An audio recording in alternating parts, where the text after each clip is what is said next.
6 months after the Deepwater Horizon explosion left 11 men dead and dumped millions of gallons of oil into the Gulf of Mexico, scientists say the health of the Gulf has dropped, but not dramatically.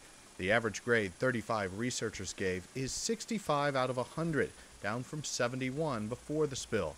David Hollander from the University of South Florida was one of the first to question NOAA's claims most of the oil was gone, but he still believes this situation wasn't the death blow some feared.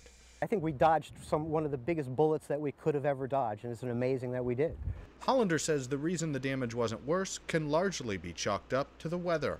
The climatological conditions with the winds blowing from the north in April and May is extraordinary.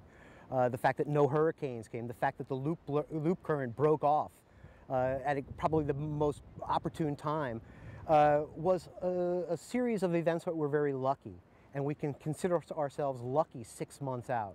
Steve Morosky is the chief fisheries scientist for NOAA. He compared the oil spill to a TV crime drama and believes we are now at the halfway point in the show. You always find out who did the crime at the end of the show and not the beginning. There's always, competing theories about what's going on.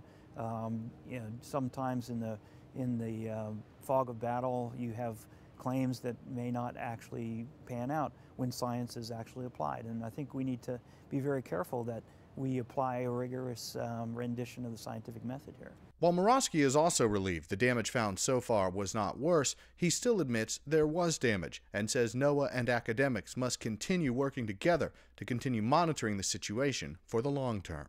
It's a certainty that this amount of carbon in the environment is going to have impacts.